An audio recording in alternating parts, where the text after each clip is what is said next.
اور انہیں کا دوسرا سوال یہ ہے، کہتے ہیں کہ حضور اپنی روٹین مصروفیات جو ہیں ان کے متعلق اگر کچھ بتائیں، خاص طور پہ یہ کہ رمضان میں بھی لمبی سیر کرتے ہیں یا نہیں؟ یہ جو تفاصیل ہیں یہ اس وقت نہیں ہے بتانے کا، اور ویسے میں بعض انٹرویوز میں یہ بیان کر بھی چکا ہوں.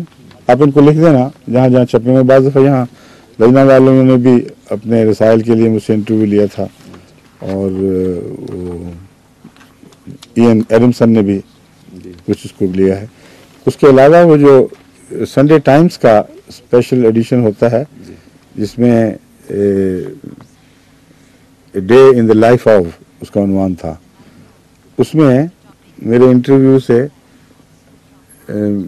انٹرویو کے بعد جو مضمون شائع کیا اس میں عنوان بدل دیا، اور عنوان بجائے جو ہمیشہ سے تھا اور اب بھی یہی ہے، a day in the life of, اس کا عنوان انہوں نے کر دیا a life in the day of. اور مجھے جانے سے پہلے یہ بتا دیا تھا کہ ایک آپ تو یوں لگتا ہے کہ ہر روز ایک پوری زندگی بسر کر رہے ہیں، مگر اس وقت یہ نہیں کہا تھا کہ ہم عنوان بھی بدل دیں گے. مگر میں حیران رہ گیا دوسرے دن دیکھ کر کہ عنوان بھی رکھ دیا تھا life in the day of. تو اس میں بھی بہت سی باتیں درج ہیں کہ میں کیسے دن اور کیسے رات بسر کرتا ہوں، اگرچہ ساری تفصیل تو نہیں مگر کسی حد تک جھلکیاں ہیں.